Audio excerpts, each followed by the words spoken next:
Hi hello ಎಲ್ಲರಿಗೂ ನಮಸ್ಕಾರ. ಇವತ್ತು ಬೆಳಗ್ಗೆ ಎದ್ದೆ ಹೊರಟಿದ್ದೆ ಸೀದಾ ತೋಟದ ಕಡೆ. ಹುಳ್ಳಿಕಾಳು ಮತ್ತು ಅಳಸಂದೆ ಕಾಳು ಹೋಗ್ಬೇಕಾಗಿತ್ತು. ಅವಣ್ಣ ಹುಳ್ಳಿಕಾಳು ಉಕ್ಕೊಂಬರ್ತಿದ್ರೆ ನಾನು ಅಳಸಂದೆ ಕಾಳು ಉಕ್ಕೊಂಬರ್ತಿದ್ದೆ.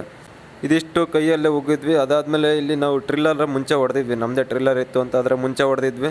ಇದಕ್ಕೇನು ಉಗ್ಗಿರಲಿಲ್ಲ, ಇಷ್ಟು ಮಾತ್ರ ಕಳೆ ಐತಲ್ಲ ಇಷ್ಟಕ್ಕೆ ಮಾತ್ರ ಉಗಿದ್ವಿ. ಈಗ ಅದಾದಮೇಲೆ ಅವಣ್ಣ ಟ್ರ್ಯಾಕ್ಟ್ರ್ ಹೊಡಿತೀನಿ ಅಂತೇಳಿ ಟ್ರ್ಯಾಕ್ಟ್ರ್ ಹೊಡಿಯೋಕ್ಕೆ ಸ್ಟಾರ್ಟ್ ಮಾಡಿದ್ರೆ ನಾನು ಇಲ್ಲಿ ಇದನ್ನು ಡ್ರಿಪ್ ಎಲ್ಲ ಒಳಗೆ ಎಳಿತಿದ್ದೆ. ಅದನ್ನೆಲ್ಲ ಎಳೆದ್ಬಿಟ್ಟು ಕ್ಲೀನಾಗಿ ಯಾವ ಥರ ಆಗ್ತೈತೆ ಅಂತ ನೋಡೋಣ ಅಂತ ಬಂದೆ. ಇಲ್ಲಿ ನೋಡಿದ್ರೆ ಸಿಕ್ಕಾಪಟ್ಟೆ ಹಸಿ ಐತೆ, ಈ ಕಡೆ ಹರಿತಿಲ್ಲ. ಅದನ್ನೆಲ್ಲ ನೋಡ್ಕೊಂಡು ಇಷ್ಟಕ್ಕೊಂದು ಫುಲ್ಲು ಹಸಿ ಐತೆ, ಹುಲ್ಲು ಕ್ಲೀನಾಗಿ ಕಟ್ಟಾಗ್ತಿಲ್ಲ ಇಲ್ಲಿ. ಅದನ್ನೆಲ್ಲ ನೋಡ್ಕೊಂಡೆ. ಒಂದು ಸ್ವಲ್ಪ ಹಸಿ ಇನ್ನೂ ಒಣಗಬೇಕಾಗಿತ್ತು.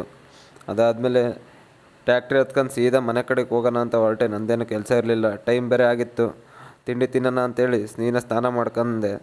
ಸ್ನಾನ ಮಾಡ್ಕೊಂಬಂದು ನೋಡಿದ್ರೆ ಮತ್ತೆ ಹುಳ್ಳಿಕಾಳಲ್ಲೇ ಬಂದಿದ್ದು. ಅದಕ್ಕೆ ಗೊಬ್ಬರ ತಂದಿರಲಿಲ್ಲ ಅಂತೇಳಿ ನಮ್ಮ ಅಪ್ಪಾಜಿ ಮತ್ತೆ ಗೊಬ್ಬರ ಥರ ಕೇಳಿದೆ. ಸರಿ ಆಯಿತು ಅಂತೇಳಿ ಗೊಬ್ಬರ ತರಕ್ಕೆ ಹೋತು. ಅದಷ್ಟರೊಳಗೆ ನಾನು ತಿಂಡಿ ತಿನ್ನೋಣ ಅಂತ ಹೇಳಿ ತಿಂಡಿ ತಿಂದೆ. ಇನ್ನು ತಿಂಡಿ ತಿಂದಿರಲಿಲ್ಲ, ಲೇಟಾಗಿತ್ತು.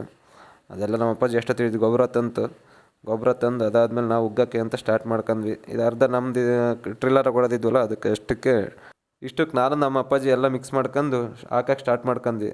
ಸ್ವಲ್ಪ ಉಗ್ತಿದ್ದೀವಿ, ಜಾಸ್ತಿ ಏನಿಲ್ಲ, ಕಳೆ ಆಗಬಾರ್ದು ಅಂತಷ್ಟೇ. ಇದೇನು ಬಳ್ಳಿ ಎಲ್ಲ ಜಾಸ್ತಿ ಏನಾಗಲ್ಲ ಅಂತ ಹಾಕಕ್ಕೆ ಸ್ಟಾರ್ಟ್ ಮಾಡಿದ್ವಿ. ಅದಾದಮೇಲೆ ನಾನು ಬೆಳಗ್ಗೆ ಹಾಕಿದ್ದಕ್ಕೆ ಗೊಬ್ಬರ ಹಾಕ್ಬೇಕಾಗಿತ್ತು. ಅದಕ್ಕೆ ಗೊಬ್ಬರ ಮಿಕ್ಸ್ ಮಾಡಿರಲಿಲ್ಲ ಅಂತ ಈಗ ಗೊಬ್ಬರ ಹಾಕೋಣಕ್ಕೆ ಸ್ಟಾರ್ಟ್ ಮಾಡಿದೆ. ಇವತ್ತಿನ ಲಾಗ್ ಇಷ್ಟೇ ಫ್ರೆಂಡ್ಸ್, ಬಾಯ್.